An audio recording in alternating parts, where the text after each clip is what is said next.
cruising and staking out the battlefield scene before we go in. Pass the mic to a killer, he get the slaying. I'm Kakarot, all of my bros is Super Saiyan. We stacking blocks, protect the basket, you in the playing. We at the Mecca, hit the game winning shot like I'm Jalen. Manifesting energies, praying for my enemies, taking vacays in the keys, working on our synergy. Changing up my wardrobe, never my identity. Smoke until I got a little buzz till infinity. Ladies and gentlemen, welcome back to the Garden Knicks podcast. I'm your host, Apollo Reed. I'm here with the cousin, Rick the Ruler. Right now, we might have more joining us. We'll see what happens. But what's going on, cuz? How you been, man? I've been all right, man. Just been busy. You know how the holidays are and all that. So I'm glad to be back.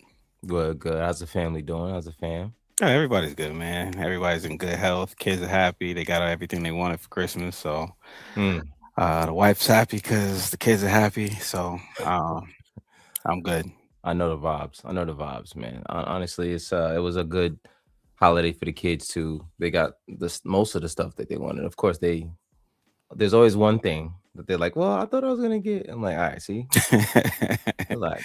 Well, my kids, they got everything they asked for, and then after they got everything, they're like, hey, you know what else? And I'm just like, yo, it's over, man. What you mean? What else? Yeah, now you got to done work good. for it. Get them It's done grades, good. man. Right? Yeah, exactly. Sheesh. I was just talking to my son the other day. I'm like, listen, you got everything you wanted for Christmas because you put that hard in work prior to. There you go. The work don't stop. You got to keep it going. Exactly. You know what I'm saying? Let's keep it moving. But yeah, man, it was a good holiday season. We were brought in the year, right? It was pretty warm down here. I don't know about y'all. I know it was a little bit cold up there. No, it wasn't bad actually. It didn't get bad until a little bit after. We had a couple of snowfalls, but even then, the weather was nice. Like I wore a hoodie outside to shovel, so it wasn't too bad. Okay. A hoodie outside the shovel. That's crazy. That's wild. Shout out to the chat. He's a Rick the Measure and tape ruler. I'm good, man. Thanks for asking. Shout out to you, Ra. My guy Raul. Yeah, man. So it's been a lot that we missed within the past week. There's a lot going on the last 8 days since we did our show. We had a nice little 4-game losing streak that was treacherous. You know what I mean? Of course, Josh Hart was out that whole time.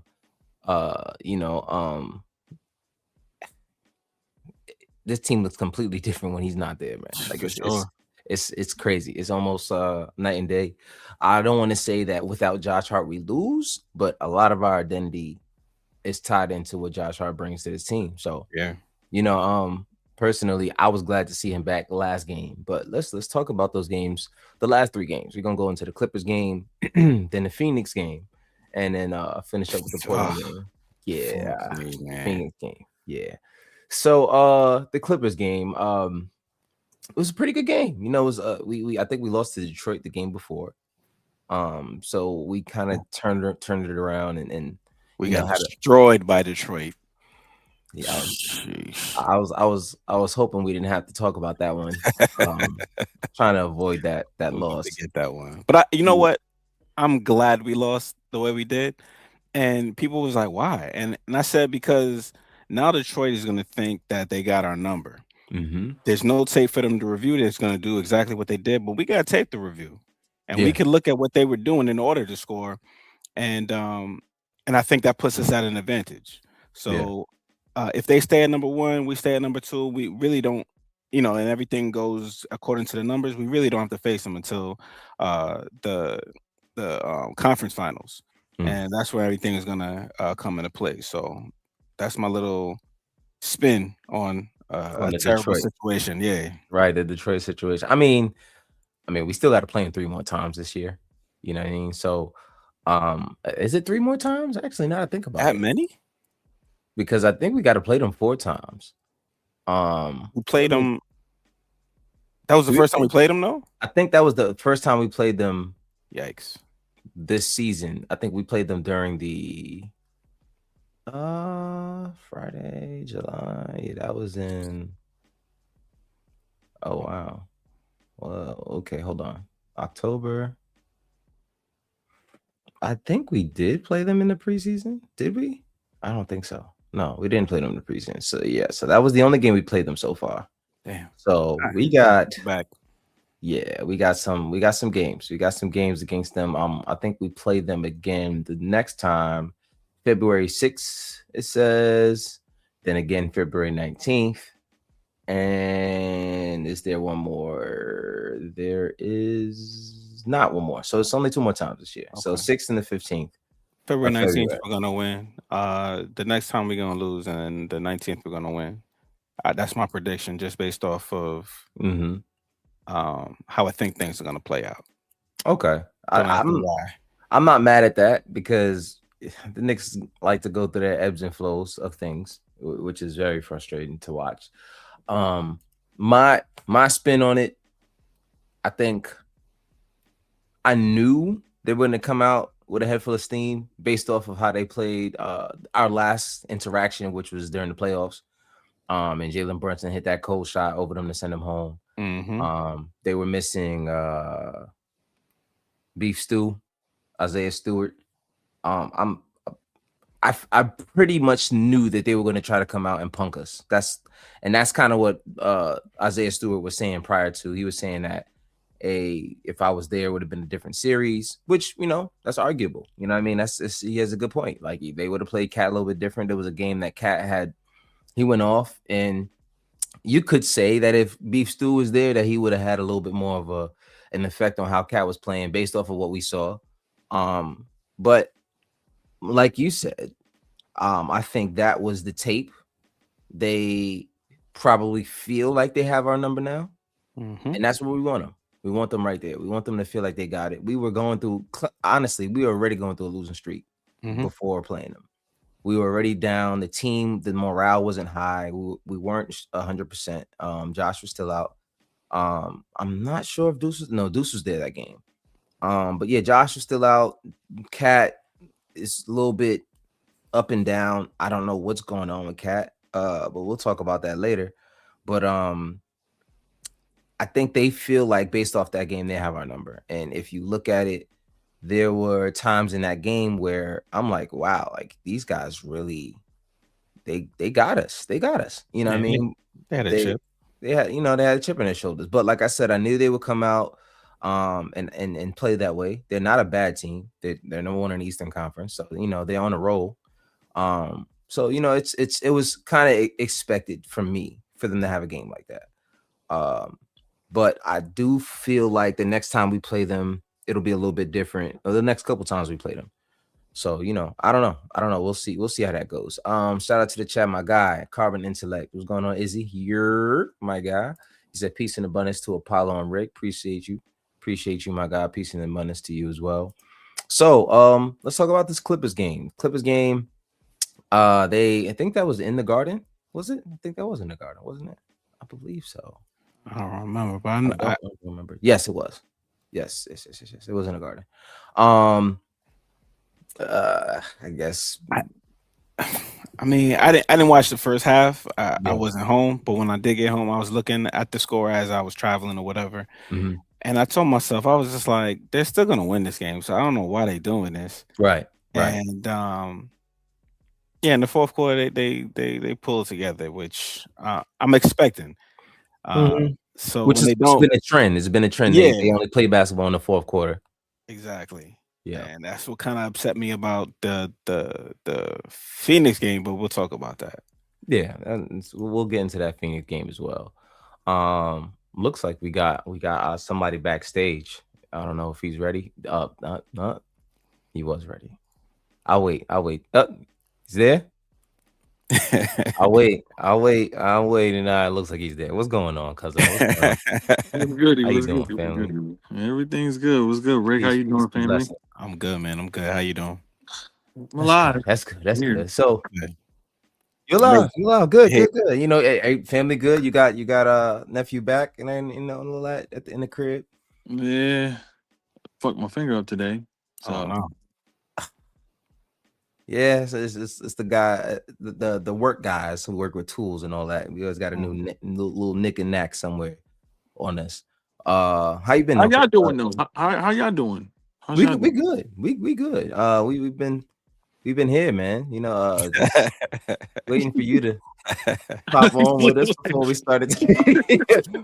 started talking. You know, I had to try to, tame the waters a little bit, but everybody's good. We are good. The chat is here. Shout out to the chat. Fritz, I'm just letting everybody know in the chat right now. I can't see nothing. I don't got nothing set up to see nothing. So if my reaction is delayed, just I'm sorry. It's all good. I'll put it on the screen and if it's important enough. But shout out to you, Fritz, the moderator of all moderators, my guy. Rod said, "Oh, Snap Tune Lagoon was good. What's going on? It was good. You know what I mean? They got some love for you. Carmen said was popping tunes. Was good, everybody. Was good. Peace and love to everybody. I hope everyone's doing good. Hope everybody's blessed. Hope 2025 2026 is being right for you. Come on now. We ain't living in the past now. Come on. No, it's crazy. I feel like I'm getting old, and you about to turn 47 next week. Oh my goodness. The unnecessary target and straight that I just caught because your ass is getting old. Ain't got nothing to do with me.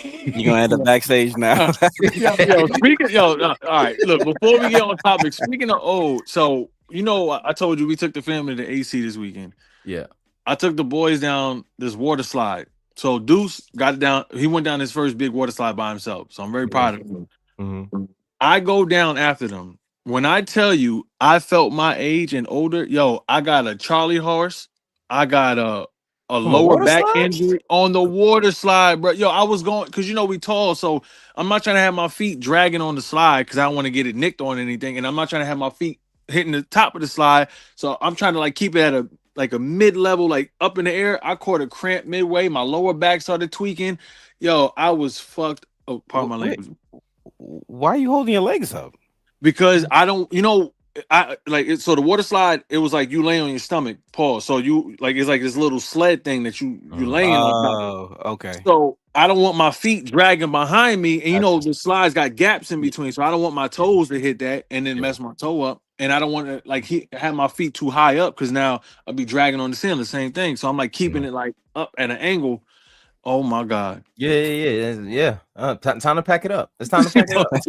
Yeah. You're gonna be the dad that records. Yeah. Good job. Yeah. I got you. It's all good. Like Carmen said, you gotta stay hydrated too. It's you know what I'm saying? crazy. You gotta drink your water, drink your coconut water you always telling me about. Now you got back pains. What's going on with you? It's crazy, bro. It's crazy. It's insane. But what's not getting old is us talking about these bum ass niggas. You know what I'm saying? Hold up. You're not gonna put bum. Because this is my last hope of sports right now. All right, because you know what I'm saying. We're not gonna talk about my only final team. Nah, I'm just. Listen, man. I'm here. You know me, man. I know. I'm here forever. I ain't got nowhere to go. Shout out to the chat, Steve. Oh, what up, Steve? First time though. What's going on, Steve? What's good? Oh, you made it. Nice. Yeah. Ross said, bro, when you got to do all that to slide, it's time to hang up the slide. It's time to hang it up. I'm telling you, my wife was like, "What's wrong with you?" I said, "I don't know." What's not wrong? Say age. What's wrong with you? Just say age. First say he not an old the dad holding the purchase. First of all, that been me since I was 21, bro. I ain't getting no rides. Already know me. I don't do rides. I'm not a ride person. I don't. Water slides though. I'm the water park king. You know what I'm saying? Water park king. But when it comes to those roller coasters, man, y'all got it. You good? Yeah, I'm done with them roller coasters, man. Yeah. My wife and I went on King GUK. I said, I think I'm done. We both looked at each other. We were like, you didn't feel like risking your life no more, right? Yeah, it's done, man. I think they shut that ride down now. So yeah, they clipped that early last year. They clipped. I think somebody died because of chewing gum or something like that while he was on it. Wait, what? Something like that. I think a guy choked on his gum or something like that while he was on. I could see that. I feel like I heard that. I want to make sure I'm 100%. That's wild. I would believe it. My eyelids flipped backwards, so I was just like, "Yo, this ride is crazy." Not literally, but that's how I felt. Like we was going so fast. That's wild. Yeah, man. I'm cool. Only roller coaster I'm dealing with is the little bit of roller coasters that has been going on during this Knicks season, and I'd rather deal with those Got a coasters. segue king, man. That was Yeah. You two know in what a I'm saying? row. Come on, man. Yeah. You know, I've been doing this for a little while now. I gotta Yeah. sharpen up. Imagine going to the afterlife and telling your ancestors you died because you choked on gum. Chewing gum. Ancestors been like, they didn't have all that going on when I was there. I don't know what started going on when you. We died of wars and fighting battles, and you come up here dying on gum. Man, get They your probably, ass out of he here. was like, "What's chewing gum?" Exactly. They'd been like, so you What was chewed that? it and you didn't have to eat it? Word, like it's interesting. Anyway, all Yes. right, let's do Let's this. see. Let's see. Let's do this. So I thought there was gonna be a segue. All right. no. I ran out. I ran out of them. I'm a lot of segues. No. You're the Segway king. No. I got him. But we gonna clip that conversation now. We talking about Clippers, far, right? As far as the Clippers go, it was the first game in a while that we started to see the guys get back to what we know them to do. You know what I mean? I think we had 6 guys in double figures that game. 1, 2, 3, 4, 5, 6 of these guys were in double figures. We had Cat had a pretty good game. She was 6 of 18, 0 for 4 from the 3-point line, but 8 for 10 from the free throw line. He had 20, 11, and 7. That was, one of the first games that we've seen him. I think it was a season high, or was it a career high in assists? I feel like it was season high. So I think his career high, like 8 or 9. Okay, yeah. So it was his season high, 7 assists, 20 points, 11 rebounds. He got back into form a little bit more from what we were seeing prior to, especially the game before that versus Detroit, where he kind of got pushed around. And I think he had 6 points, 1 rebound, 1 assist that game. Terrible. So he had to come back with a double-double, almost a triple-double that game. Which is what I wanted to see. Unfortunately for me, I like to spoil all of these things in my own head. The moment I see him have a good game, I'm like, who did he play against? You know what I'm saying? Because I always have that question. Whenever Cat has these games where he starts to go crazy, you got to look at the other lineup. So, and from what I remember last time we played the Clippers, he had a pretty good game. So I'm like, who is he playing? Oh, Ibaka Zubac, Brook Lopez. All right, cool. I figured, he didn't have the guys that really could put him challenges. Who challenged him. But I'm not taking that from him. I just noticed a trend where he takes advantage of there not being someone to guard him. As he should, right? Which is why I can't fault him for that. That's what he's supposed to do. These are the games you're supposed to actually come out and play better. So just Cat played well, OG as well. I think OG only had 5 points the game before versus Detroit. Mikal played a little bit better that game. He had 15, 9 rebounds, 5 assists. Of course, Brunson 9 for 12. He usually responds well after a loss, especially a bad loss like the Detroit game, where he didn't have any assists, which was something that everybody talked about. Yeah, it was a lot going on that game. Guys weren't getting to their spots. They really made JB work for it. They took Cat out of the game mentally, physically. They even said that their goal was to take him out the game. Was to take him out of the game, get him frustrated, get him flailing and drawing offensive fouls. That was their plan, and it worked. So to see them as a team get together and have a better game. Like I said, Brunson 9 for 12 this game, 7 assists, 3 rebounds, 26 points. Deuce got going first half. He was lighting it up from 3, kind of cooled off in the second half. But what did you guys remember, at least? Because I know we're dating ourselves a couple of days back. What do you remember, Rick, from the Clippers game that stood out to you? Well, I wanted to mention also, it wasn't the Clippers game, but it was the Pistons game that you had sent a stat that showed that they had, what was it, 30 or 35 less passes in that game than usual. I think it was 70. It was 70. Yeah, I think they had 225 passes, and they normally average around 290. Yeah, and I that was eye opening, and then I said, okay, they're definitely going to respond, and they're going to increase that, and that's what they did in the Clippers game. So that was something that I was looking for. I was looking for the assist, and Jalen, like you said, he got it all the way up, and you saw what it did. They came away with the victory. So that was one thing that I was looking for during that game. That's good. That's good. That's for sure, because they definitely weren't playing like they liked each other during that Pistons game. It was kind of weird. Tune, talk to me. What you feel about that? The Pistons game and lead into a little bit more of the Clippers game as well. Well, the Pistons game, I don't even want to talk about that because the fact that Karl Anthony Towns had more turnovers than field goal percentage, field goals made it's crazy to me. Crazy. So the Pistons game, just that whole game going into it, it was annoying because they're coming off a back-to-back, and we're coming off of having a little bit of rest. And they played like they was just fresh out the gate, like just on point. And I get it, like your adrenaline pumping, and then this is also the team that sent you home last year. But it's like it's unacceptable.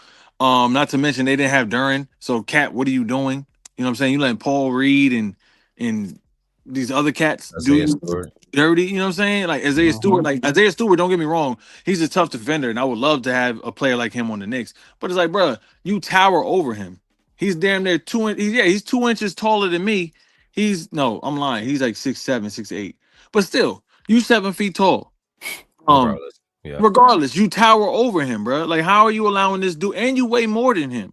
You know what I'm saying? How are you allowing him to do you like that? Pause. But the Clippers game, what I love the most was how Cat and Mitch was like feeding off each other. Yeah. You know, the lob to Mitch, you know, from Cat, you know, like that type of stuff. Like that's the type of stuff that I would want, that we all would want from our team, like our two centers, like pretty much, because Cat's a power forward center, but that's what you want to see. Mitch, we already know Mitch can't shoot, even though I'm a leader of the, Let Mitch Shoot club, but that's neither here or there. Since you can pass the ball, why not play inside and then work your way out? But when you're inside, feed Mitch. You know what I'm saying? Don't have, you don't have to let the guards, and the wings do that. You can do that, bro. And you showed and proved to us that you can do that. You know what I'm saying? It was beautiful passes. It was beautiful in and out movement. You know what I'm saying? Pause. So it was like, but yeah, that's I'm not gonna go on a whole tangent about it. Wow. You call me with the in and out movement. I didn't hear anything after that. I saw your eyebrows go up. You're like, I look okay now. I said pause. Watch out now. Nah, but yeah, man, it was frustrating to watch Cat do what he did during the Pistons game, but it was also good to see him get. So like I'm the kind of person I like to give credit where it's due, especially if I'm a get on you when when you're not playing good. I gotta even it out.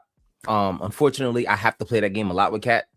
You know what I'm saying? There's always me talking about what he should be doing better, and then he plays better, so now I gotta give him praise. But then it's like he goes right back to what he does. You know, so it's frustrating to watch, but it was like I said, it was good to see him do it against a good team, a team that's been rolling. The Clippers, I think were like, I forgot how many games they won in a row, but they were actually playing a lot better than I thought they were. I think that was Kawhi's 19th straight game, I believe, something like that. So they're actually starting to play more consistently because he's playing basketball for once. You know what I mean? It's something that we haven't seen in a long time. Since he's won a championship, basically.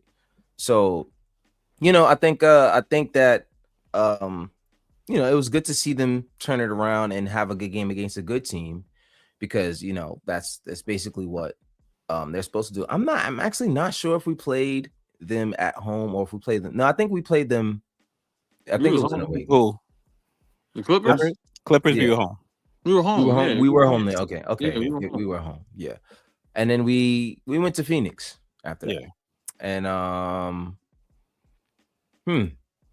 what a game that was. It was a lot of ups and downs that game. It was frustrating because, to say the least,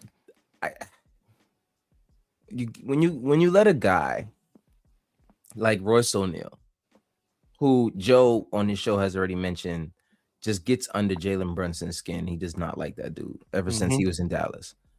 When you let a guy like Royce O'Neal hit 4 threes, those are the only shots he took. He was 4 for 6 from the floor, and he was 4 for 6 from 3. Those are the only shots he took. When you let him consistently, first half, I don't think he scored any points. Second half, he comes out, he hits 4 threes. If I'm an NBA player, I had 12 points. Clutch threes. Yeah, clutch threes. Like if like I said, if I'm an NBA player and I got 12 points, I don't care when I got those points. I had a pretty good game. You know what I mean? So when you're shooting 4 for 6 from the 3-point line, and the thing that bothers me is when I see guys who don't normally shoot that well from the 3-point line shoot that well, to me, I know why, and it's because they know we're not a good 3-point defending team.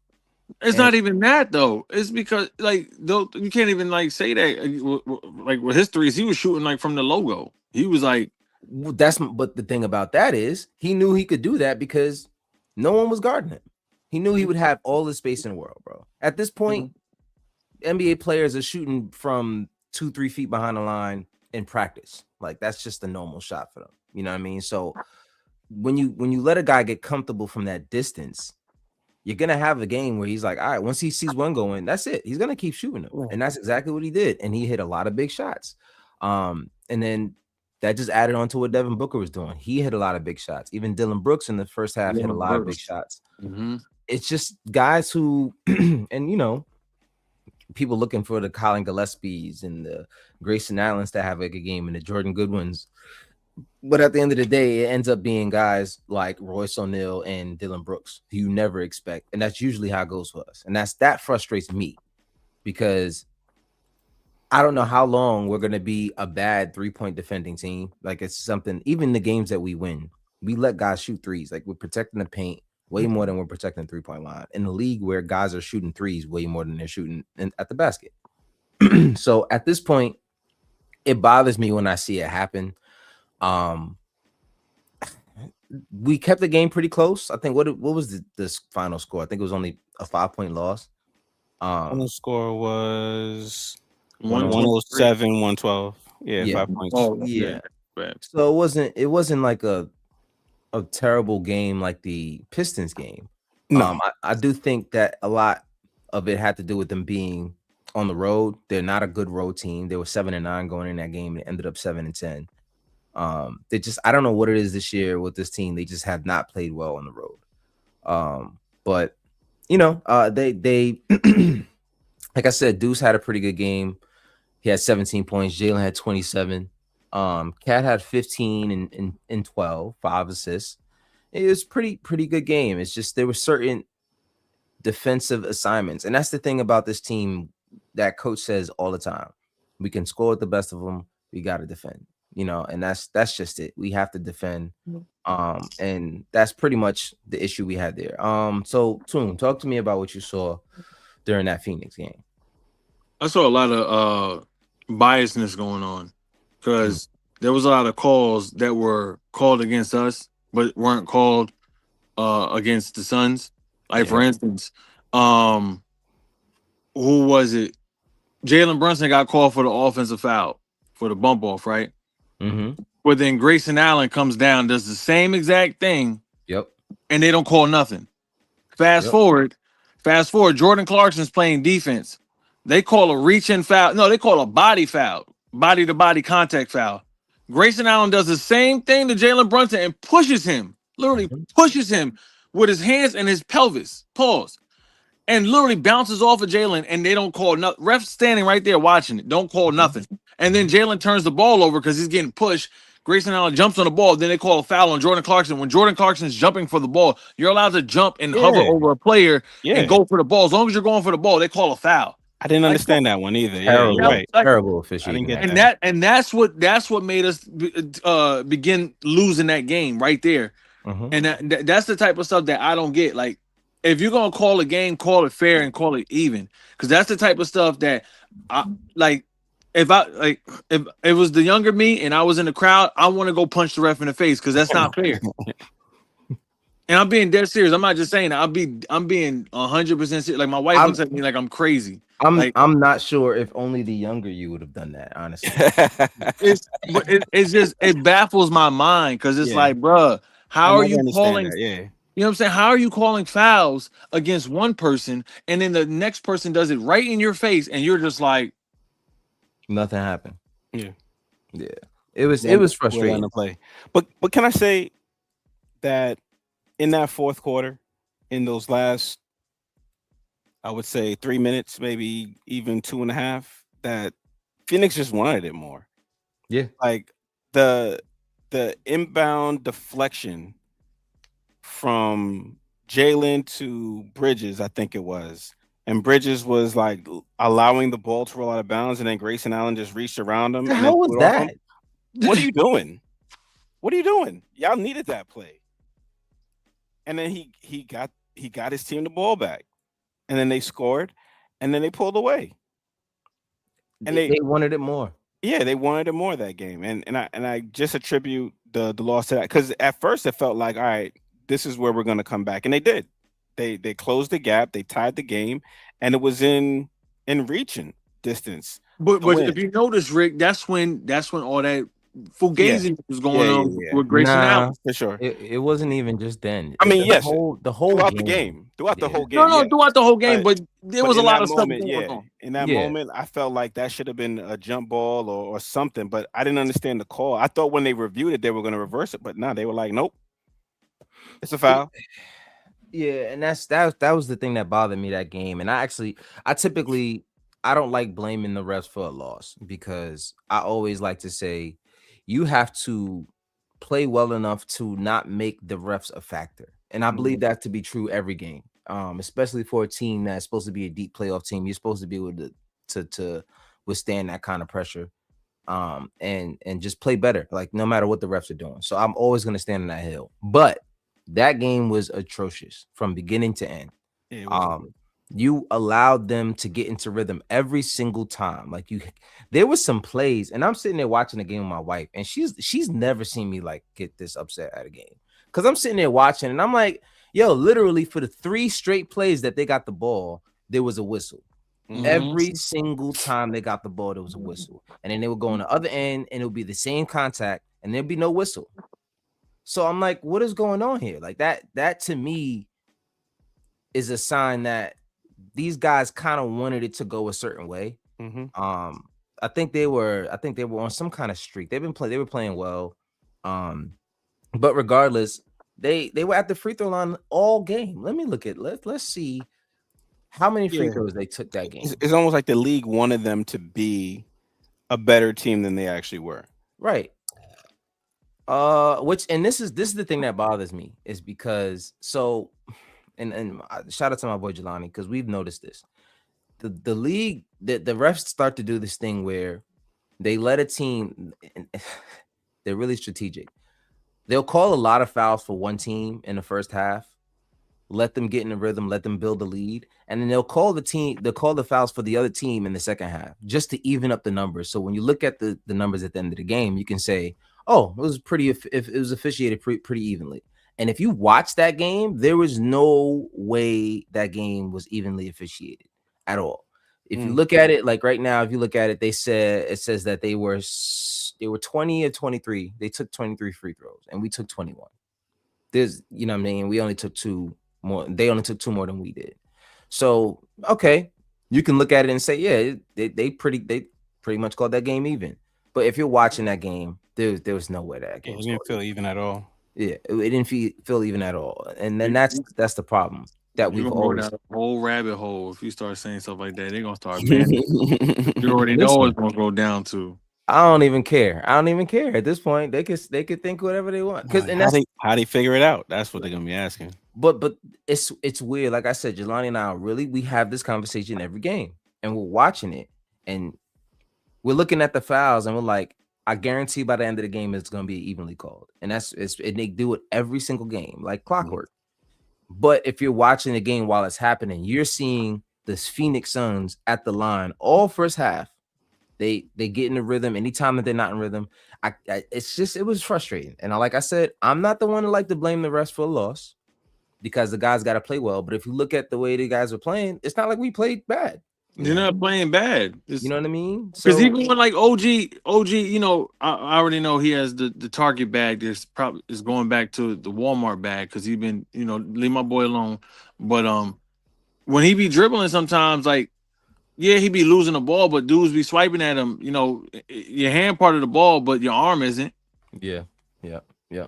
But if he go down the court and not even him, but if Jalen go down the court and do the same thing, they call him foul on Jalen. Right. Forget about Cat. If Cat even look at, well, he don't even look on defense. But if Cat even does anything on offense or defense, they calling it. Yeah, and that's but Cat, he does it. Cat, he fouls everybody. No, he doesn't. Yeah, but I'm just saying he hates defense. But what bothers me the most about Cat when it comes to fouls is that he relies on it. It's like part of his game. Like if he doesn't get a foul to bail him out of the nonsense that he's doing, like it totally pulls him out of the game. He needs to hear that whistle or else he doesn't play well. When he's getting the whistle, then he plays well. But when he's not getting that whistle, it's disgusting to watch. It's really annoying, especially because when you see him start to flail and start to complain. And I'm just like, dog, like, what are you doing? You're way too big to be acting like. First of all, I don't know if it's the system or if it's just Cat, but he needs to get the ball more in the mid post area.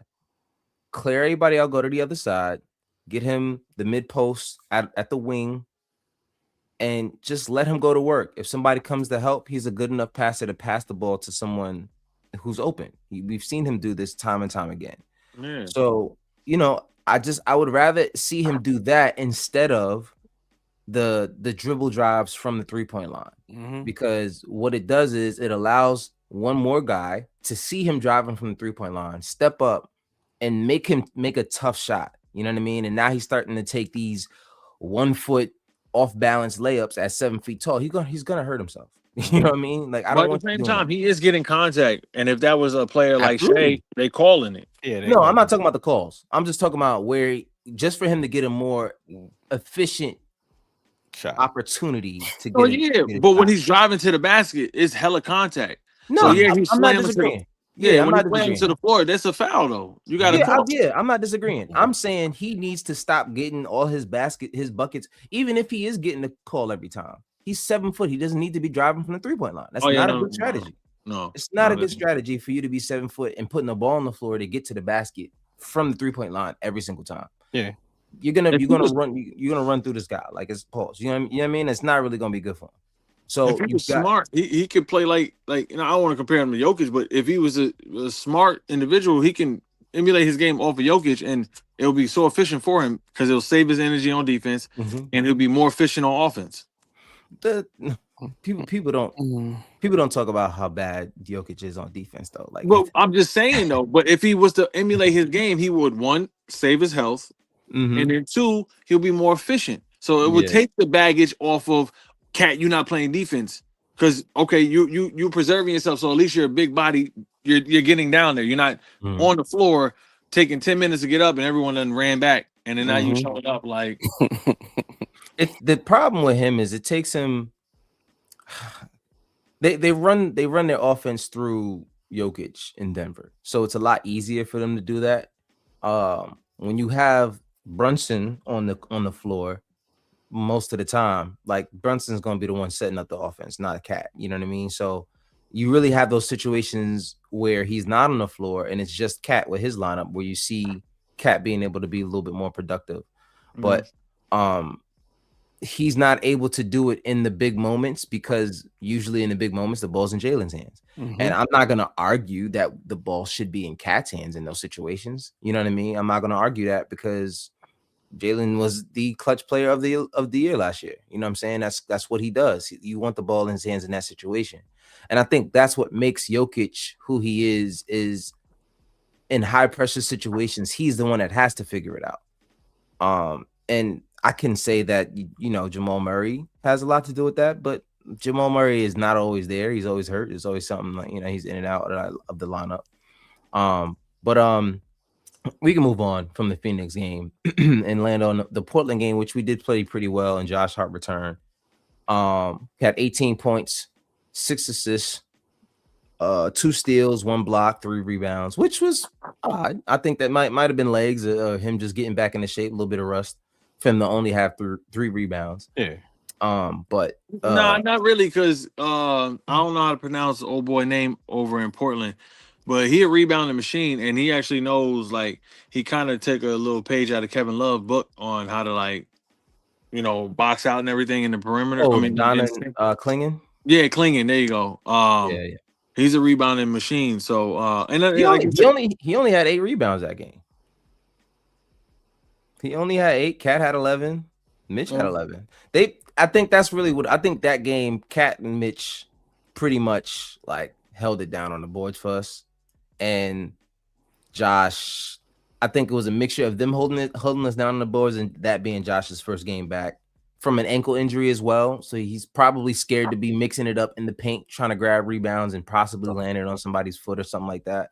So I could see why he probably had a little bit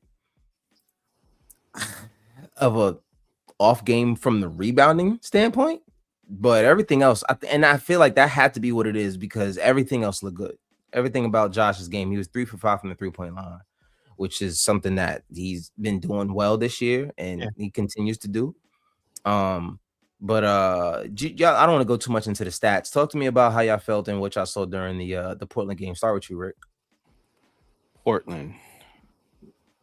Portland, they're a pretty decent team. I mean, as far as what we were seeing, but I knew the game was completely over when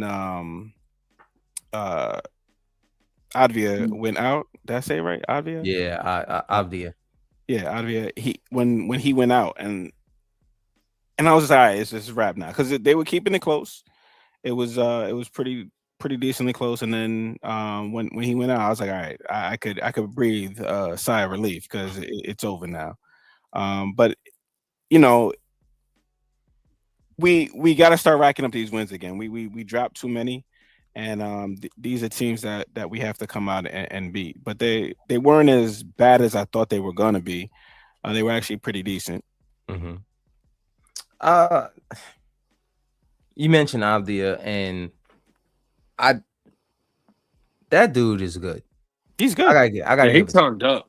Didn't he come from Washington? Yeah, he was traded. He was traded from Washington. He turned up since he left Washington. He turned all the way up. That kid, he gets coast to coast.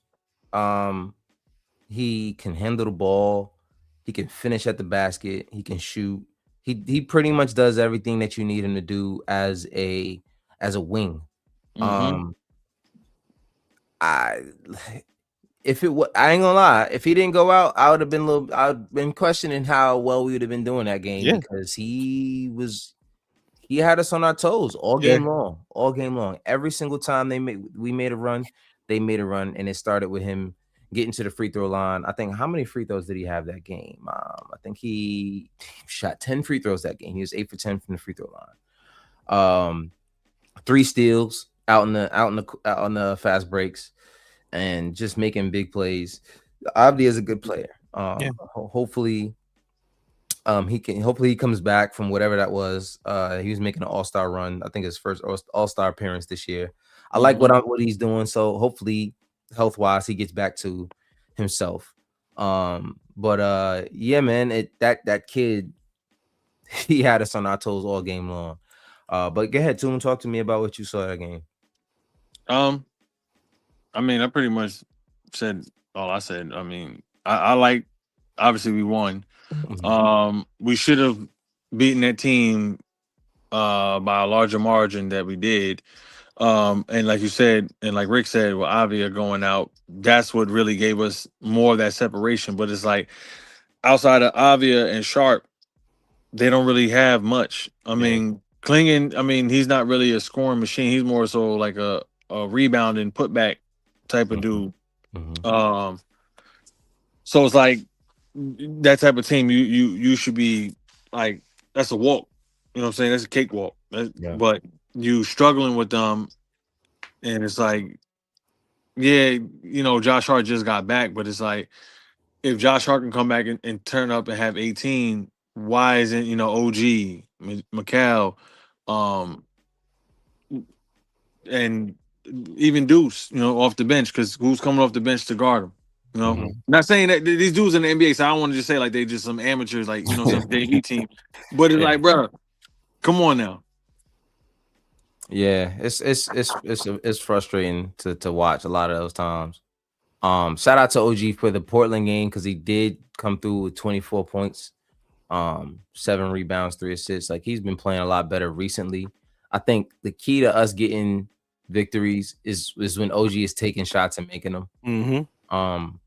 When he defers, shout out to Carbon in the chat. He was mentioning what OG what Melo said about OG. And basically he was saying that he's the best two-way player in the league. And to me, I kind of feel like I got to look at the list of the two-way players so I can really. No, you don't have to look at no list. If Melo I need to look at the list. Right. I need to look at the list. No, you don't need to look at no list. I gotta look at the list. You know why I can't say? You know why I can't say that with Melo? And you don't respect my big bro Melo. If Melo said it, it's a stamp. You know why I can't say that? Because in that same conversation, Melo said "we," and then he had to change his tone and say "they," because I already know he's really a Nick at heart. Yeah, he's gonna say Nick stuff. So that's why I gotta see the whole picture. No, you don't need to see no picture. Got to see the whole picture. You think he's biased? He got the picture. No, listen. I believe when OG is playing at his best, he can challenge Jaylen Brown for being the best two-way player in the league. I think he's a way better defender than Jaylen Brown. Personally, I think he's a better defender, he's stronger. And way he gets into guys' pockets and just taking stuff, and he's out down the court. Of course.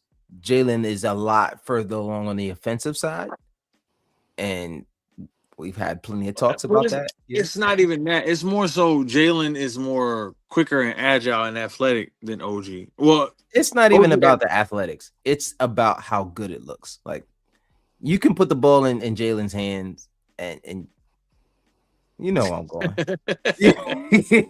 You can put the ball in Jaylen's hands, and you know that Jaylen's gonna make something happen. You put the ball in OG hands, and you tell everybody move out the way. It's like, all right, now, yeah, you got one chance.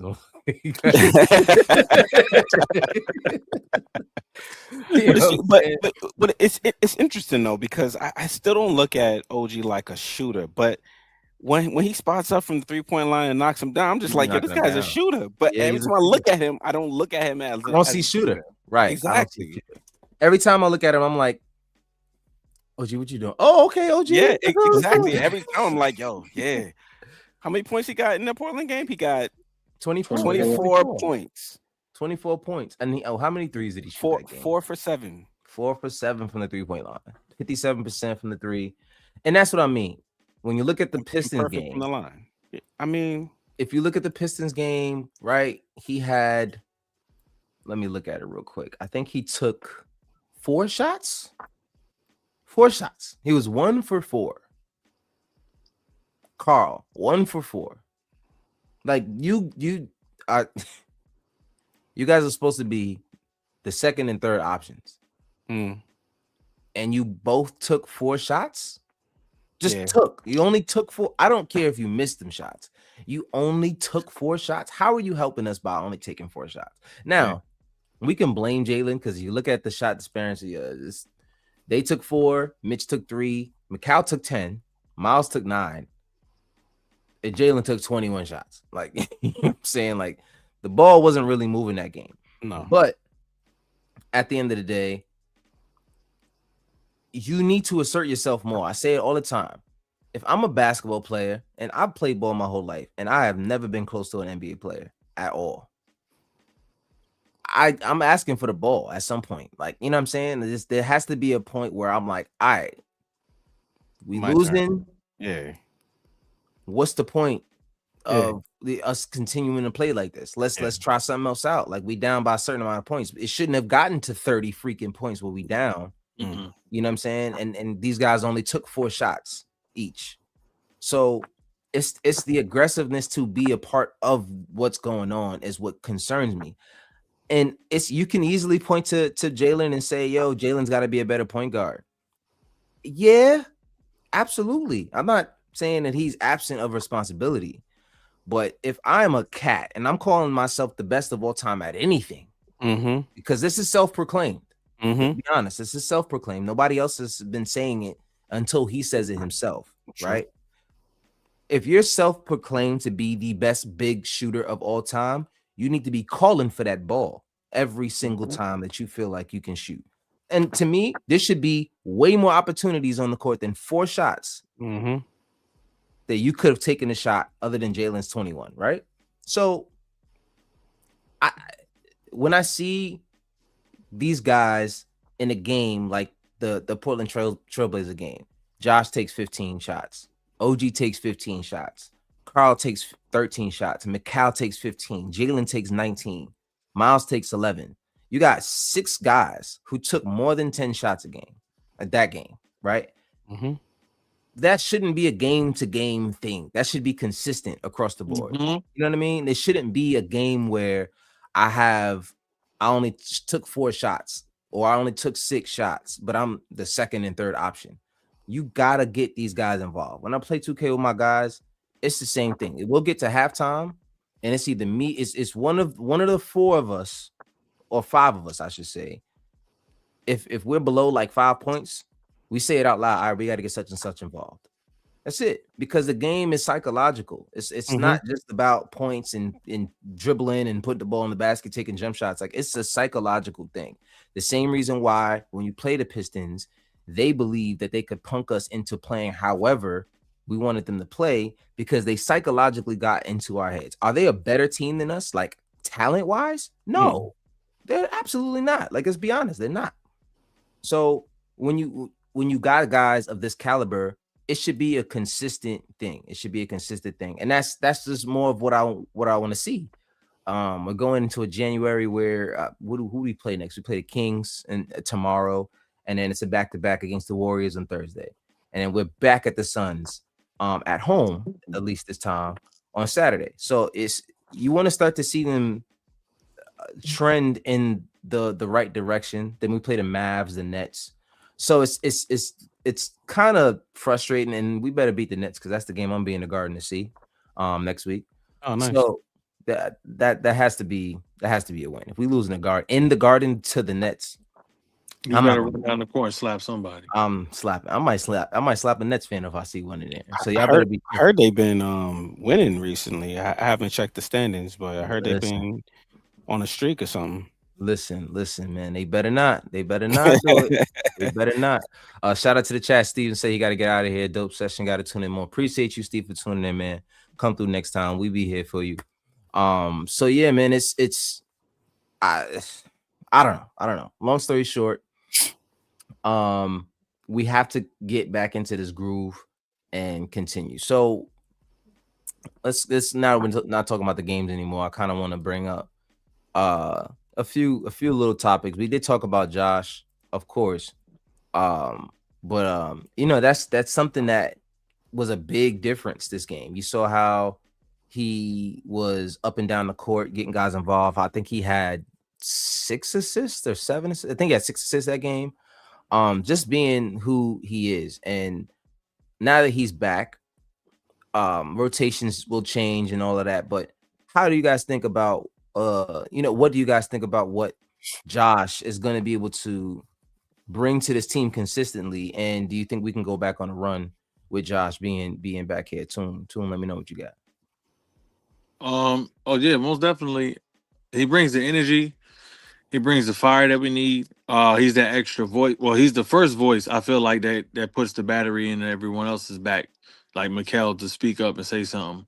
And I feel like he also gives a lot of energy and a lot of willingness to Mitchell coming off the bench, because when Josh plays, Mitch rebounds go out the window because he's actually having that spacing and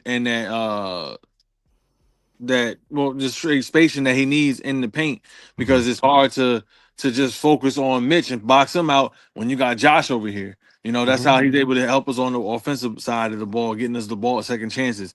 So that's one thing that Josh brings to the table, and then also, you know, the scoring ability that Josh can provide when he's providing it. Yeah, for sure. And like you said, the scoring part is good because you know you're starting to see him get more comfortable this year with taking those threes. I don't know if it's the offense that's doing it, but he looks a lot more comfortable when he gets the ball, like he's ready for it to take that shot and he's not letting it fly.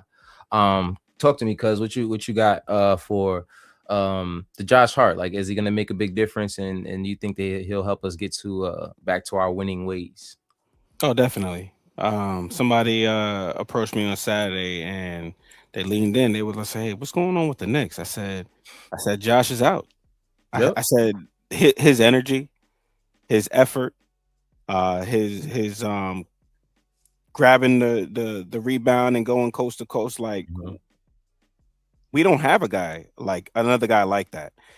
I expected Jordan Clarkson to be a little bit like that, but he's more like lives behind the 3-point line. He loves shooting them threes, but without Josh, it's a huge hole that we were missing. And Yeah.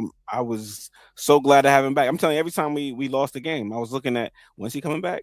Like, how much longer he got? And I was watching this last game, and in Portland, and I saw that he was back, and I was just like, all right, we're gonna win this one. And it was a little dicey. But like I said, you know, when their star went out, I was like, all right, we got this. We're good. Like, I took a sigh of relief. But Josh, he means a lot to this team. Yeah. It's like people always say, like, he does the intangibles, the things that don't show up on the stat sheet outside of rebounds. And he's just a force. His voice is very loud on the court. Like, when they have him mic'd up, everybody loves it because he's always he's enjoying the game as well as he's about his business. So we need Josh Hart, and I feel like he is going to bring us back to our winning ways. Yeah, I agree, man. It's he's a very important part to this team. I've said it plenty of times. He's my favorite Knick. Sometimes he does questionable things. Yeah. You know? You like that? That's your favorite player? It just felt really weird the way you said it, though. I say he's my favorite player on this team. Sometimes he does questionable things. I don't know where in that you got whatever you got, but you can take it right back. I thought somebody else was your favorite player. Who? I don't know. After he did what he did when he did it, I thought you was done with him. I mean, listen. Josh being my favorite player has nothing to do with what he does with his hands off the court. Oh, that is his prerogative. That falls under the questionable things category. That's what I was talking about. He does questionable things. He's having a good time out there, man. He's playing with his friends, like, man, literally. He needs to keep his hands to himself. You know, for sure. He needs to keep his hands to himself, especially when all the cameras on. Especially when the camera's on you, bro. Like, my goodness. Front row. Like, what's going on? Anyway, Josh, apparently, I read somewhere that he would have waited to come back if they weren't on the losing streak that they were on. If they were playing better, then he would have taken his time to come back, which I don't know if that's concerning or a good thing, because I'm wondering how bad was your ankle injured, and also are they handling these injuries with like baby gloves? You know what I mean? Are they really hurt that bad? Are they taking these opportunities when these guys are hurt to actually rest them so that they can make it to the playoffs without having so many minutes? And I feel like there's a little bit of both, especially when you talk about the goal of the front office was to get someone in here, a coach, who can ease up the minutes on this team so that they can be who they're supposed to be in the playoff time during the playoffs, and they're not overwhelmed, and you know, there are a lot of minutes on their legs. So I think he's doing that pretty well and making sure that guys or the team in general, because I don't think that's just on the coach. I think the training staff and everybody who's been doing what they're supposed to do in terms of making guys, keeping guys healthy. Mitch has been on a 16-minute restriction all year, pretty much. I think they're just trying to keep guys healthy. They're just trying to keep guys healthy. Now, what happened? Chat. Yeah. Okay. I can't see the chat. Raul says, Josh is hands on. He needs to be hands off. You know what I'm saying? Hands on the basketball, and that's it. You know what I'm saying? Let's just keep it there. That's pigskin is the only skin he needs to be touching. Or whatever leather it is, whatever. Just keep it that way. So transitioning from the Josh Hart being back thing, is Kolek gonna be the odd man out? Because if we're starting to look at it now, Josh being back, you have more minutes from Deuce, you have more minutes from Josh, of course, from him being there, and it's kind of pushed his minutes lower than they were before. Of course, during this time of him being Josh being out, I think the game Josh went out, I forgot who we were down to, and we came back and won that game, but I think it had a lot to do with Kolek on the floor. But you look at this game, and he is his first DNP in a long time, and as well as Kevin McCullough. Kevin McCullough, we kind of expected him to have a DNP, a little bit more DNPs once Josh came back. That's expected. But with the guard lineup we have, it's hard to get Kolek back in the game. When you got Mikal, you got Jalen, you got Miles, you got Jordan Clarkson to spread those minutes, and then you got to throw Tyler Kolek in there. Do you guys think it's a mistake for us to take him out of the lineup? Is there a way we should incorporate him still with this guard lineup? Is there any minutes we should take away from somebody else? Well, how do you think we should handle the Tyler Kolek situation, given what he's been showing us while guys were out? I'll start with you on this one, Toon. No, I went last time. Rick got to go. You went last. All right, Rick, go ahead. Is he odd man out? Like I thought, because Shamet was out, that he was more. I mean, you're talking guards though. And Shamet's coming back. Shamet's a guard. He's coming back too. Look, Shamet, he playing point or he playing shooting guard now? He's playing shoot. It's just a guard line. Yeah. That's why I mentioned Jordan Clarkson and everyone too. Yeah, so it's a lot of minutes for the guards. Because when Shamet went down, I feel like that's when Kolek started getting more play time. So until he comes back, I didn't see it as being a big deal to be back in, because I've seen him run Kolek and McBride together, and have Brunson on the bench. So I was just like, all right, it just seems to be the way to go. I don't love it, but I've seen it. Right. And I like Kolek in situations where it looks like he's where it looks like the situation's over his head. Like he just handles himself pretty well in situations. He passes the ball well, and he has a shot, but I haven't really seen a lot of it this season, because I know he can shoot threes, and that's what I fell in love with at first with him as a player, but I haven't seen a lot about it. But I think when Shamet comes back, then yeah, I think he'll be a little bit more of the odd man out. But until then, I didn't see it as a problem in him getting minutes. I did see, like you said, he did not play that last game. But I don't know. Yeah.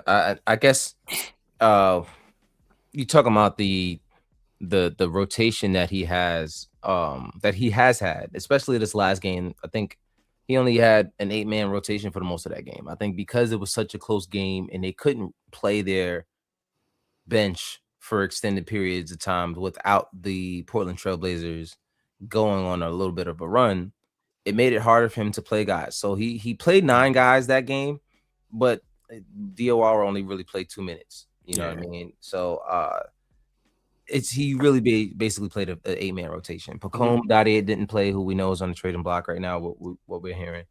Ariel Hukporti didn't play, which he doesn't really play much when Cat and Mitch are in the lineup. Yeah. McCullough, of course, if Josh is there, that's pretty much gonna be the minutes that he gets. And then you got Tyler Kolek and Diawara, but I think Diawara played towards the end because they wanted to rest OG and McCall in certain situations. So you got a wing out there.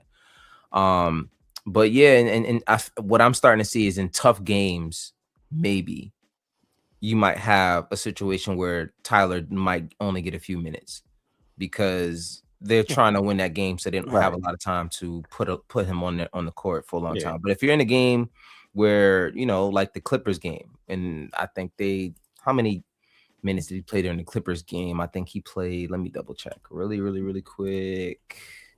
The Clippers game, he played 14 minutes. You know what I mean? Because, you know, I think that was a game we kind of had a handle on a little bit later into the game, so it allowed us to get him out of there. But also, Josh Hart wasn't there, so I guess that's where I was alluding to with that. But Toon, talk to me.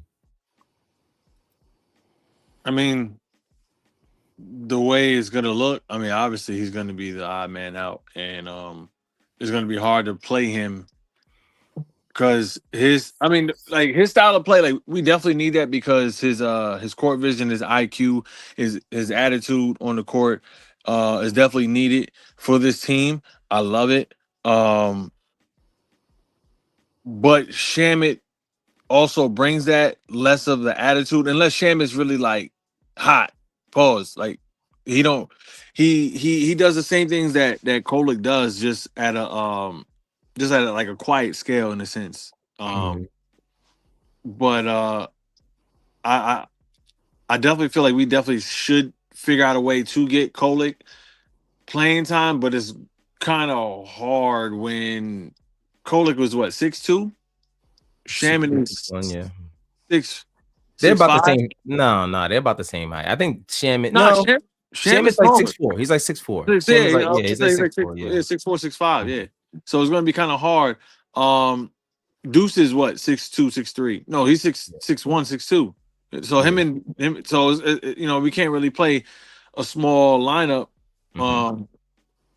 Then I mean, and obviously Jordan Clarkson's not gonna lose his minutes because, you know, we need a like a spark plug like him on coming off the bench.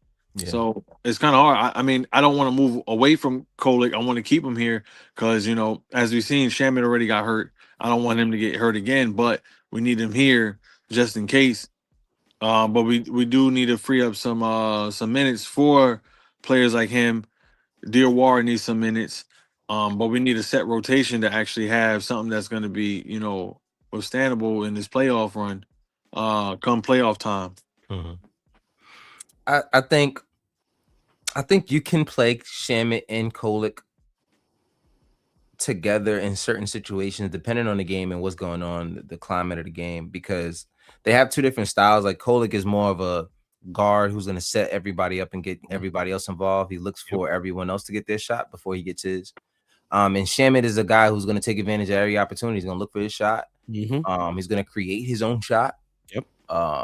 And that's what we need. We need more guys like that. And I think during the run, I still remember that Miami Heat game. He had 36 points. That was like the highlight of my season so far because he went crazy. You know, the guy, he went off. He went off, and they were all shots he could take on a normal basis. I don't expect him to score 36 points all the time. That's not what I'm expecting. I want him to take those same shots all the time, even if it brings you 8 points, if it brings you 12 points. I want you taking those same shots because that is the kind of intensity we need on offense to make the defense stand back a little bit. When we let the defense pressure us into into making moves with the ball and in certain situations, it takes away from the creativity. Now they get Jalen off the ball and then they make someone else make a shot. I do think also that they're going to treat Shamit like he's wrapped in bubble tape also, like they're gonna wrap him in bubble wrap, I mean, because he already went out last year from a shoulder injury. Somebody sets a firm screen on him, shoulder injury. I'm pretty much gonna let you heal up as long as you need to be healed up, and that's, you know, if we talked about it with Josh being out for however long he was out. And you look at how long Shamit's been out, and now you got a question like, is he probably could play at this point, but they're just gonna keep him where he's at because there's no need to really have him back and playing that much if he's not going to be 100%. I do think they are worried about someone setting a tough screen on him. He's gonna have to read those screens a little bit better on the right side. You know what I'm saying? You're gonna have to keep your eyes open a little bit, my guy. Because I think that was an Orlando game. Who set that screen? Wendell Carter Jr. set the screen. It was the first quarter, and boom, showed out of place. So we need him in the playoffs. We did pretty well with him being out. I'm not saying we don't need him. Yeah. I'm saying that we can handle it, especially with the plethora of guards we have on this team. We can handle it without him being there and let him get closer to 100%. This way he can come back and give us, what he has been able to give us when he's healthy, because last year, we didn't have him pretty much for the whole season after he got hurt, and there was no one else really to give us much. I think we had Campaign,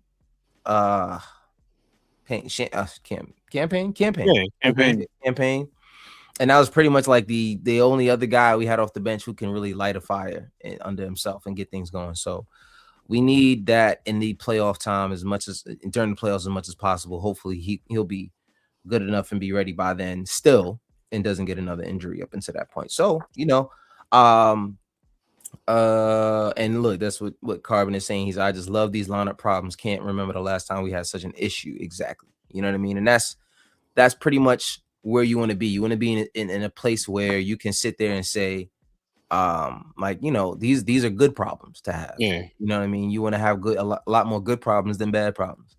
And we got a bunch of guys who are on the bench that we know can play. Sometimes they don't get the minutes, like Kolick, Kevin McCullough, Shamit. Sometimes there's going to be some rotations where you don't see guys. But I love the fact that we have those options, and that's something that I've been looking forward to for a while. So, gonna wrap it up. We've been talking about these Knicks for a good hour and change at this point. So, appreciate you for being here. If you're still in the chat, do me a favor, hit that like, that subscribe, hit that bell to notified so you're notified when we go live. Also, we are treat that like button like a ref, punch you right in the face. Oh yeah. All the zebras, as my man what's his name, Tari Eason, he was saying. He called. I think the Rockets played it might have been the Blazers or who it was, but he didn't want to get in trouble from the refs, so he just kept saying zebras. They kept asking him what they could have done wrong, and he was like, "Oh, zebras." Zebras. I got one last question though, and maybe I'm not as in tune to the news and the reports they put out, but why are we not developing Huck Porty a little bit more? Like, I feel like he has the energy, he has the will. He just needs some runs, All right, here's my thing. I'm a big Huck Porty supporter. The more I see him, I think he has the energy. I think he has the physicality. I think he has the athleticism to give this team a lot. Even defensively, I think there was a game, I forgot what game we played. In the second half, he had a lot more rebounds and played a lot better defensively. I think the problem that he has to get over is the IQ part of the game. That's what I was about to say. I just wanted to see if you say it. Yeah, he makes really poor decisions at times, and it gets him pulled out of games. I think like I said, the energy is there, everything that you need in a player to continue giving the minutes and be that he has outside of making the right plays at the right times. And of course, him being out there more would lead to those opportunities for sure. But to that point, as a bench player, you want to give it everything you got when you're out there, because you're not going to be out there for much longer. So like sometimes you get excited, you do things that Not the best decision, but you're just trying to make the best play possible because you're literally running out of time. Well, I mean, I guess more to what I was alluding to was like the misses that he has, not the shots, but like the misses in assignments. Like there was a play in one of those games where the guys had to go over to, I think it was Jalen. I forgot what game it was, but Jalen, something happened and Jalen ended up scoring, but he turned around as soon as he scored and was like, yo, what are we doing? You know what I'm saying? Because as what you're saying, when he's not on the floor there's a lot of assignments he's going to miss. But because he's that far along from making the right assignments at the right times, it's hard to put him in games where the stakes are higher because you don't want him to ruin that kind of run that you might have to win in that game. And I think that to me is the only issue that he has had. Like you said, you got to give him more time to run, but you see guys like Kolek and Kevin McCullough, Diawara, Kevin McCullough, when they get that opportunity, they're on it. You know what I mean? Yeah. They've been paying attention to what they've been doing in film sessions and things like that. So, but to his defense, from the start of the season, coach has always said that anyone who plays at the 4 or 5 spot is going to have a harder time adjusting to the system than everybody else because there's a lot more responsibility for you to do so there.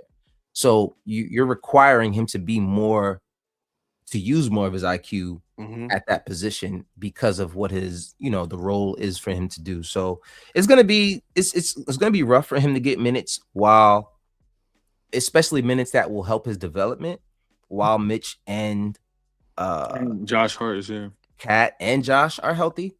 So it's going to be rough for him to get minutes. And I think that's really all it is. I think to me, it's just too many people ahead of him that can offer a little bit more right now. But I just feel like they should be developing them. Like even if it's not getting runs in NBA games, like behind the scenes, like they should be like, okay, what do you do? Like think fast, that type of thing. Because I feel like once somebody goes down, we're gonna need somebody. Yeah, and then it's not the time to be trying them out. You know what it is though, Rick. I feel like it's like this. Like, I use myself as an example. Street ball. I'm a great street ball player. I hustle. I do everything. Like everything you see, like Mitchell Robinson and Josh Hart do. That's what I do on the court, on a street ball level, right? And then what my problem was when I was younger, when I got into an organized, like an actual game where the refs are there and the players is here, I mean, and the fans is in the crowd, not fans, but just people watching the game, as solely watching the game. That pressure of like, damn, the lights is on me.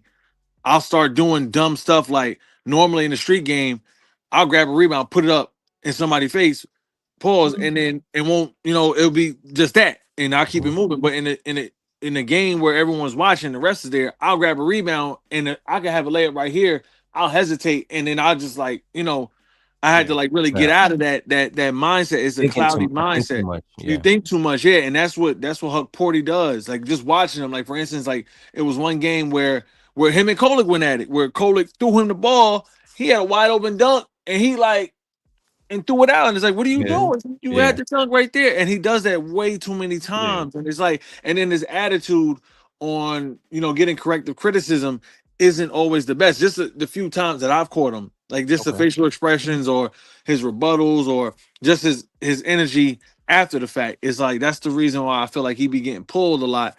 And Diawara and the rest of them be getting in the game because they'll see assignments and click and react to it without like thinking twice. Even if they pass the ball off, but if they have a wide open shot, they're not passing that up. Yeah, that's facts. And that's kind of that was a good point in terms of Kolek getting the ball in that situation, and Kolek was like, hey. Got to make those. He got in his face. Kolek he didn't care. They actually fought all the way to the bench. They literally argued all the way to the bench. He said, dunk the fucking ball. He got in his face. You're making us look bad. Yeah, like, come on, bro. Like, we out here, like, these are the times you're supposed to be earning the opportunity. Like, I get it. You made the right play in any other situation, which is to get the ball out to somebody else. All you had to do was head fake and go up. That's literally all you Not had to even do. that, bro. But You because almost 7 feet tall, jump and dunk the ball. The worst Yeah. is going to happen well, is no, you're going to like I get said, hit. like I said, and that's what I mean. Like, so if you look at that play, like someone was on the right side of him, but they weren't close enough to actually block him. He could have went up for a dunk. Yeah. He could have actually went up for a dunk at, like where he was and made it. But because he knew someone was there, he did the Ben Simmons. You know what I'm saying? And he was like, "Oh, you just throw the ball out here." You know what I'm saying? And that the difference is you're a center, you're a big man.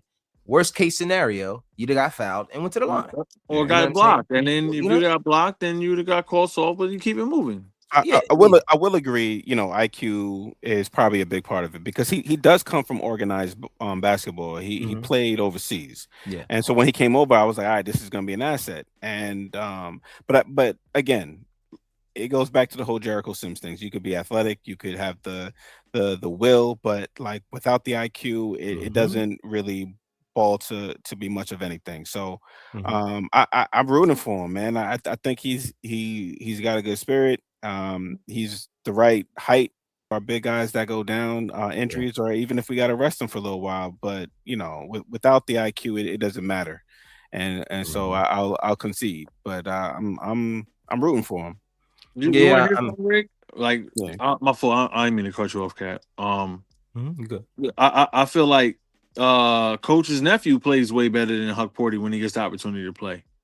Who? Well, he's not really his nephew. I'm just joking when I say that. Jimerson, I feel like Jimerson, he plays better than Huck Porty when he gets the opportunity because he brings the energy. He hustles on defense. He hustles at the offensive rebound, and he's willing to put that ball back if it's at the rim. You know, he does that, and Huck Porty lacks that. Jemison also has played more NBA basketball than Huck Porty. I think he was on the Lakers last year for a little bit, being in that locker room. So he has more opportunities to learn from guys than Huck has within the past year. I think he's only been here for a year and a half so far. So I mean, I think Huck will be good. I just don't think there's enough minutes right now for him to be good until, God forbid, somebody else gets hurt. You know what I mean? And you might need to play him a little bit more because that's really, let's be honest, the only time you're gonna see him. Unless there's a blowout, unless the guys are up by, especially with the lineup he's been running, having Cat at the starting position at the center and having Mitch as the backup center.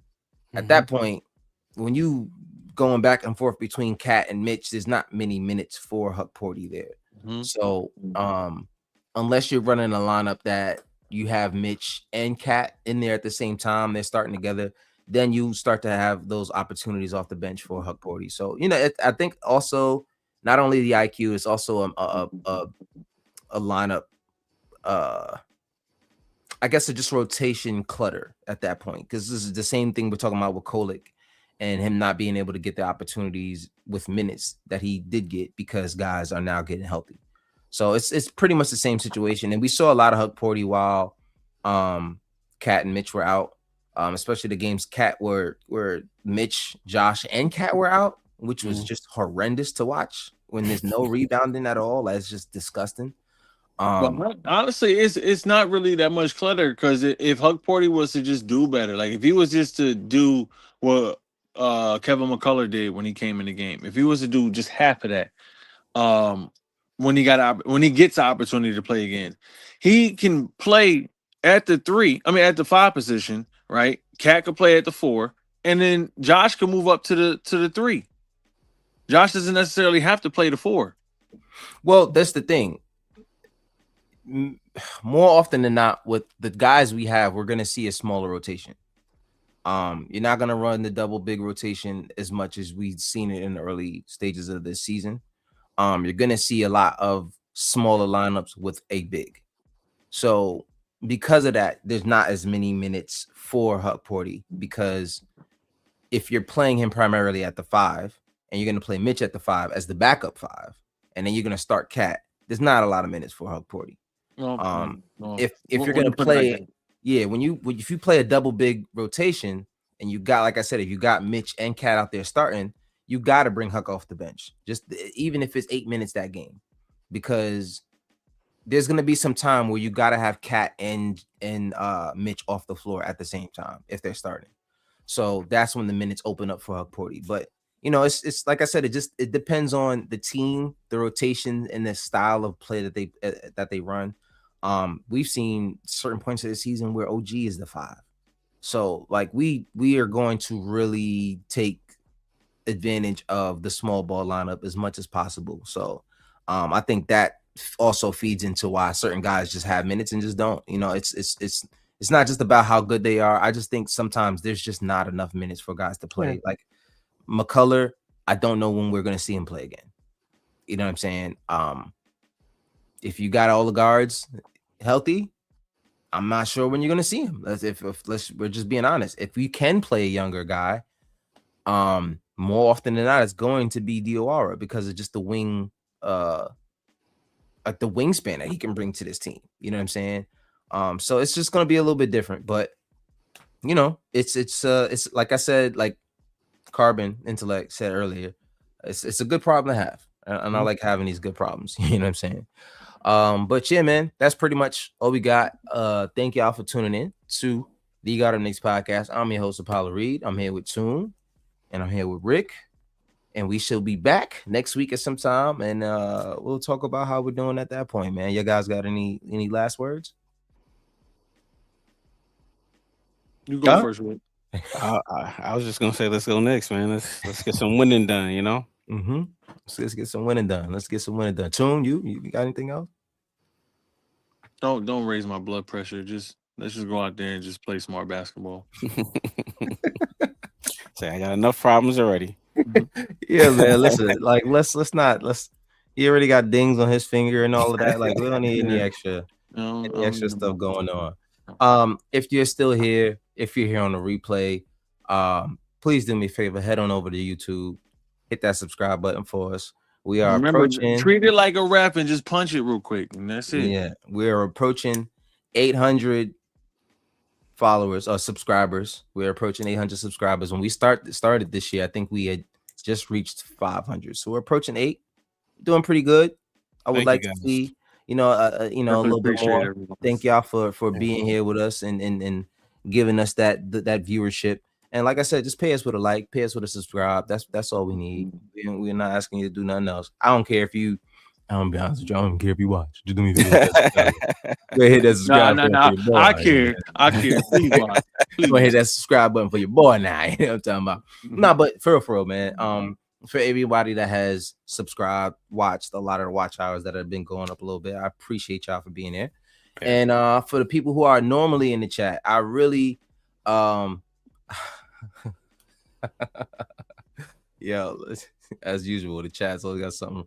Raul said I was here when Apollo had a ponytail. Oh man, I've known Raul since before I even had hair. Let's be honest with you, bro. Like it was just a Caesar back in the day. You know what I'm saying? So, shout out to you, man. Always being a supporter. Shout out to Carbon Intellect, my guy Izzy. It's been I don't know, how long have I known Izzy? 7th grade, 8th grade. Like, you know what I'm saying? These guys are the same thing with Rob, man. These guys have been focal points in my life at certain points, man. So shout out to y'all. Steven Utter was here. Hopefully he'll come back next time and all of that. So appreciate y'all, man. I thank y'all for when he had great Achilles. All right, that's all right. And don't forget the knees. Until next time, you guys have a good one. Appreciate y'all for coming through and being here with us. And hopefully we got some exciting news next time, with them rumors going around. Yeah, man. We got Yabusele and Pacome Dadier on the trade block. So we'll see what happens. We'll see how things play out. But like I always say, until next time, y'all have a good one. Appreciate y'all. Love y'all. Peace, man. Peace. And staking out the battlefield, see, before we go in. Pass the mic to a killer, he get the slaying. I'm Kakarot, all of my bros is Super Saiyan. We stacking blocks, protect the basket, you in the playing. We at the Mecca, hit the game winning shot like I'm Jalen. Manifesting energies, praying for my enemies. Taking vacays in the keys, working on our synergy. Changing up my wardrobe, never my identity. Smoke until I got a little buzz till infinity.